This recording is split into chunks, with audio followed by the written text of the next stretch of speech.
What's happening, folks? Geologist Philip Prince in the field again. A little bit different kind of field video. I'm not really looking at landslides today. Structural geology, crazy mountains.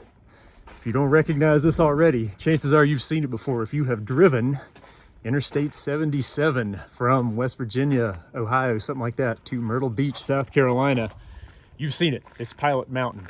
Sticks up like a little knob. I don't know. There's a broader mountain below it. You got this little kind of like point on top of it. It is a legitimate island in the sky. To my knowledge, you cannot walk to the top of that. You're not permitted to, but even if you wanted to, I think you have to climb. And if that is indeed the case, I'm gonna walk around the bottom here and be sure. That actually raises a lot of interesting questions about the very top of it there, and makes you want to compare it to some other pretty crazy landforms in a totally different part of the world. So should be kind of interesting. I haven't been here for like 15 years or something like that. Gonna see the sights, walk around the knob there, and then try to get set up actually on some similar outcrops like this where we can see the knob and actually talk about why it looks like that. So let's get after it here. All right, making the initial approach here. So now it's kind of nice to be on an actual surface trail. From this end, nothing but cliffs. Like I've said many times on this YouTube channel, in the Appalachians, rock type is everything in terms of landscape, whether that's how the land is going to behave in a big storm, whether that's how it's evolved over the long term. It's all about the rocks. And right away, as you start to get closer to these, they don't look like everything you see in this part of Appalachia. This really crazy kind of layered stacked appearance, really sharp jagged edges, very light colored. Actually tends to look a bit more like the sandstone that you would see in the valley and ridge or even the plateau pretty far west of here. So, is there a reason for that resemblance? Maybe so. We'll see momentarily. So if you looked at rocks like this, just from a picture, showed them to somebody from the Appalachians, they'd probably say it was in West Virginia or Kentucky or something like that. You have almost flat-lying layers here. It's really bright white rock, and if you get close to it, it's essentially pure quartz. This is made almost entirely of the mineral quartz. That makes it look quite a bit like the quartz sandstones that are so popular and such dramatic landscape formers in the New River Gorge, Red River Gorge, and Kentucky, places like that. Problem is, we're here in the Appalachian Blue Ridge. You don't have sandstone out here. All of this rock is metamorphic. It's all been cooked very, very deep in the earth.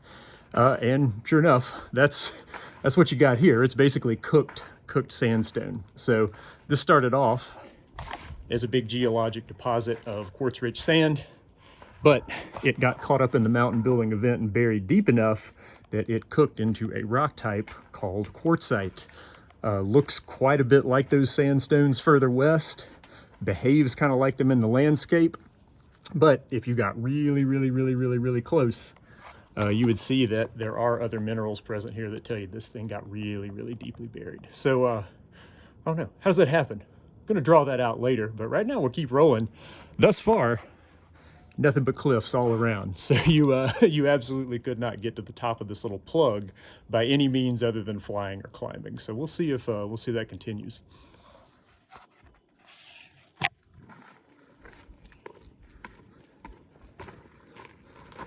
Absolutely amazing place here.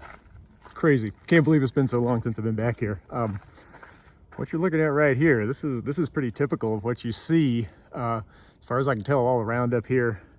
Nearly flat layering. It's not a layering, it's actually a foliation. It's like an alignment of minerals or textures that's actually related to the pressure the rock experienced. It's cut by these big vertical joints, kind of like fractures. That's how the rock's falling apart.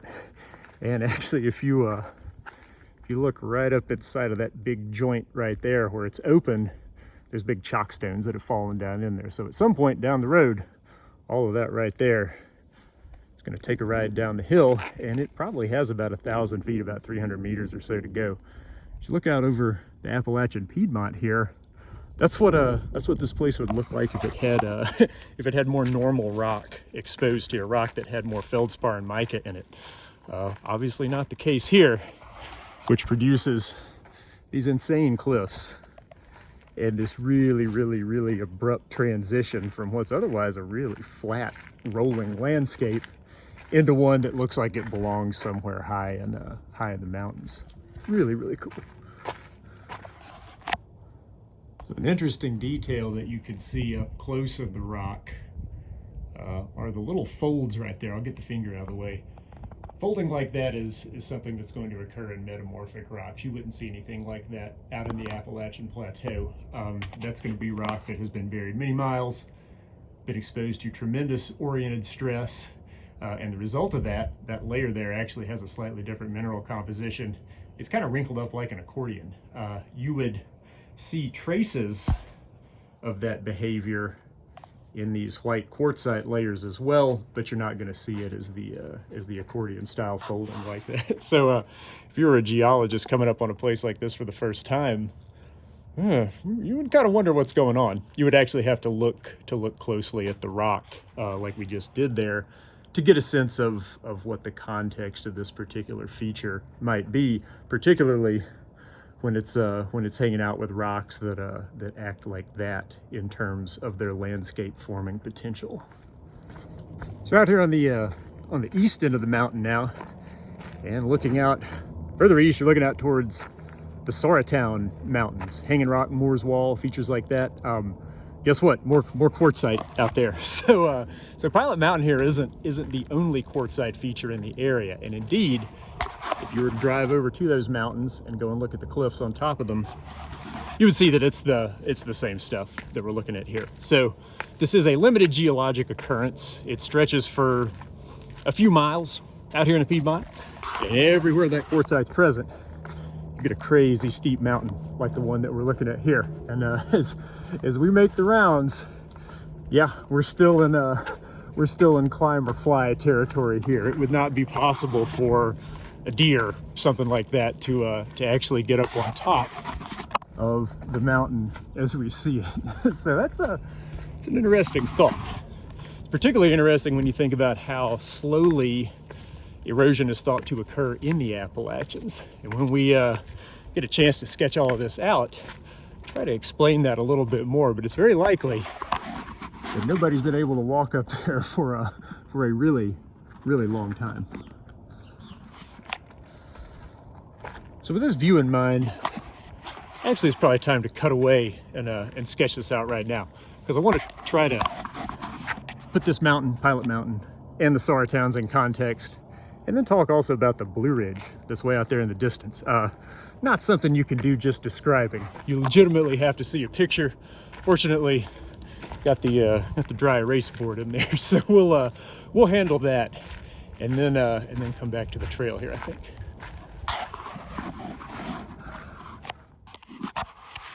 All right, so what's up with this geologically? Why is there a little plug of quartzite here, makes a big mountain? Why are there quartzite mountains out there in the Saratowns, and then otherwise you don't really see any of it? We're gonna have to go back in time here. Paint is gonna help us figure this out. First thing we're gonna do is draw in some ancient Appalachians here, and we're going way back in time. And these are big, of course, not anything like what we see today. And we'll give it a little bit of structure as we draw the structure in here. Really, what you want to be thinking about is pushing and sort of shingling and stacking different units of rock on top of each other. And that's really what makes a big mountain range like this tick. Back in this part of it, we're going to have a little, kind of like a localized stack, if you want to call it that, of rock there. And then way out there in the front, we just have sort of flat lying layers. Really nothing is happening out there in terms of structure.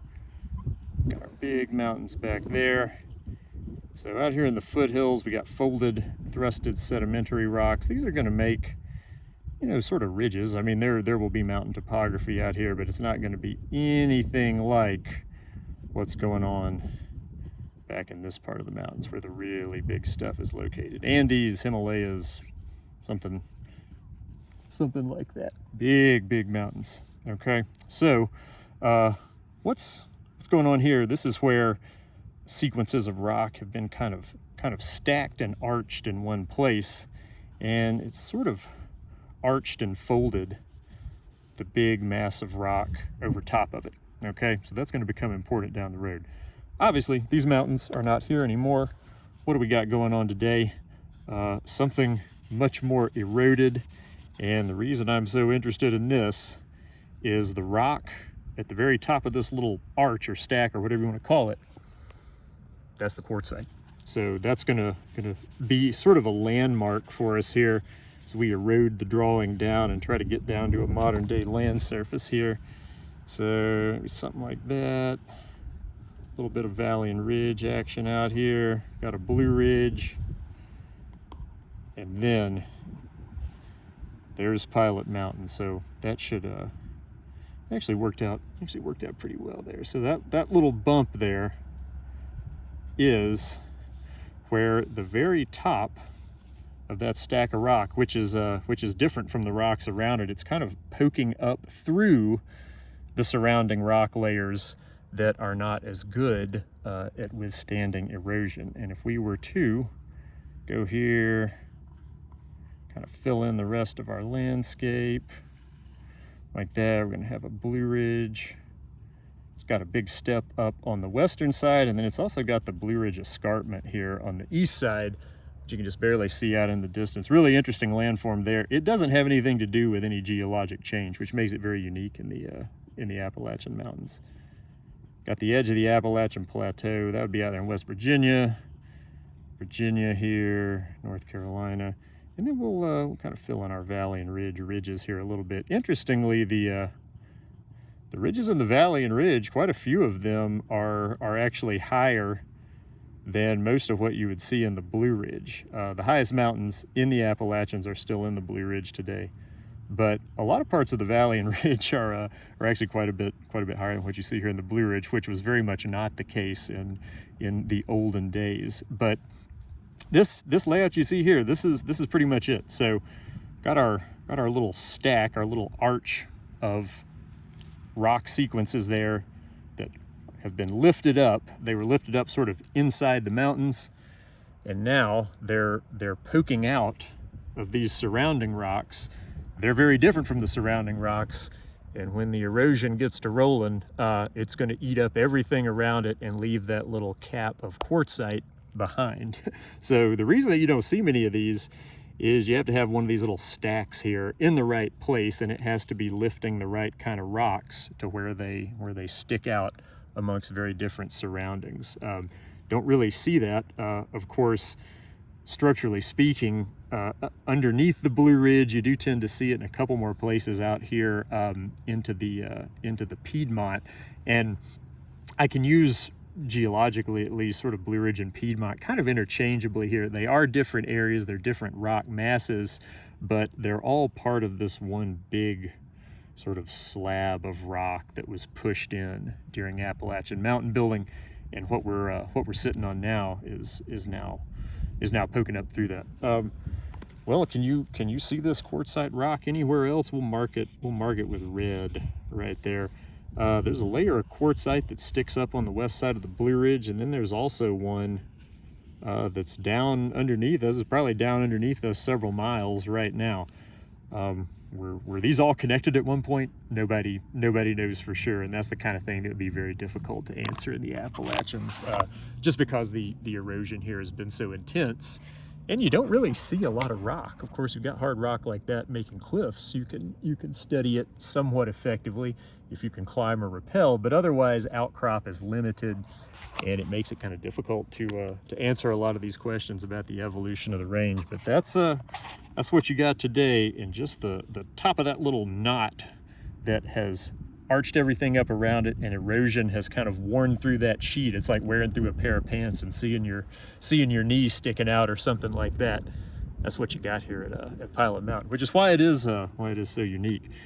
In terms of a place like that eroding, what happens to it over time? Well, first and foremost, everything erosionally in the Appalachians happens pretty slowly. How slowly?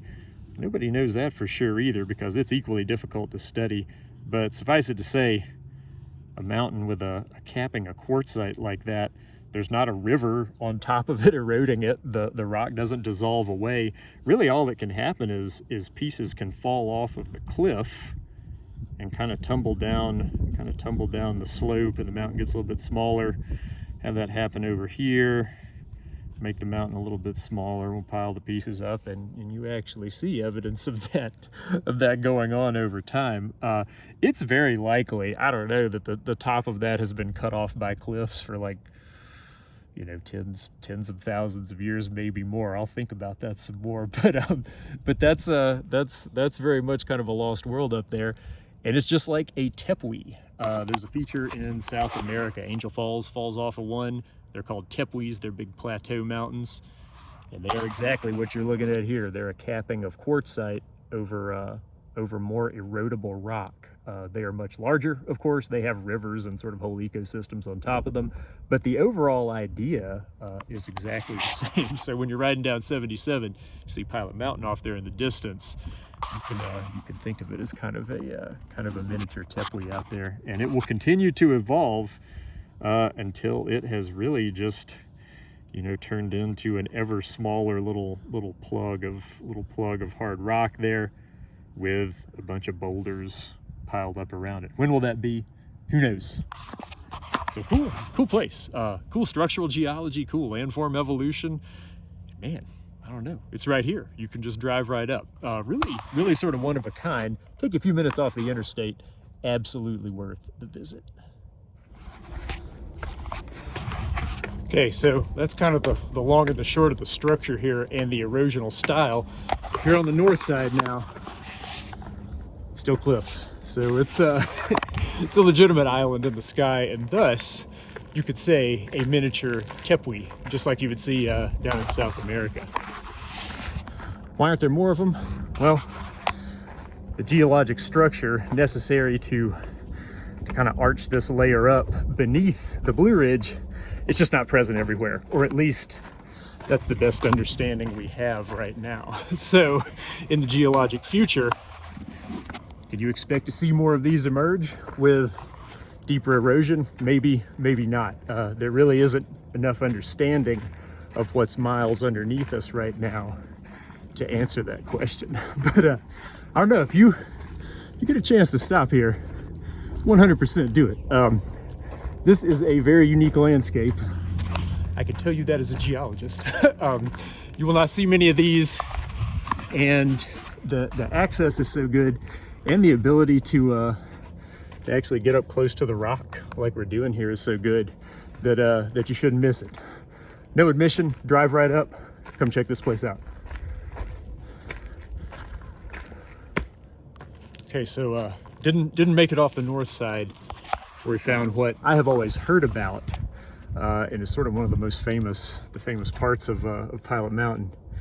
Got this defined layering here, which is presumably metamorphic. I don't know. You got these diagonals, which look like features that we would call cross beds. When deposits of sand are forming, either with wind or water, sand gets pushed along to the top of a sort of almost like a dune or ripple crest, and then it falls off, gets pushed up, falls off. So you end up with these kind of like crossing layers here. Is that what those are? Typically something like that would not survive what this rock has experienced. I actually don't know the answer to that question. I remember folks talking about this quite a lot in terms of trying to interpret exactly what has happened to this quartzite and what it might represent in terms of other Appalachian quartzites. I don't think anyone's come up with a satisfactory answer, but being able to see features like that is quite remarkable. There's a chance that it's something else, but I don't know. When you when you look at something like that and you spend time with rocks like this, it looks almost exactly like cross bedding. So I don't know. That's it's fun to see something that, I don't know, you can't quite explain. Certainly it would be unusual, I think, for a texture like that to survive getting buried several miles and really crumpled and mashed up like these rocks have been. I imagine that you see more and more of that, you know, elsewhere in the rock. That's the only place I've seen it so far. There's not a huge opportunity here to study like big thicknesses of the rock, because you'd have to climb, you'd have to rappel to get from the top to the bottom. So I think you're limited just to what you can see from the bottom. That's really amazing. I don't know. I had somehow missed that when I was here way back when. Catching a detail like that again in a place like this where you can just walk up and see it in this mountain range with rocks that have been buried like this and then brought back to the surface. Really, really awesome. Highly recommended from the geo standpoint.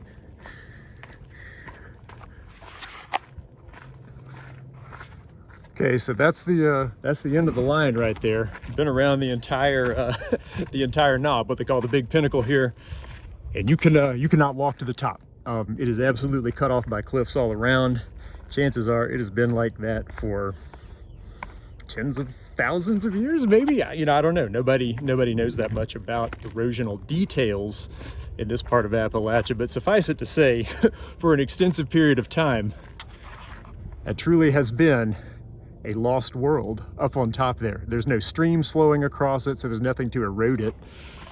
You know, the rock, as I mentioned, doesn't dissolve away, so it's quite stable, and it's just going to sit there into the geologic future until the sides fall off of it. So hope you enjoyed this video. Really awesome place. Check it out if you give it a chance, and I hope you check out the next video when it comes along.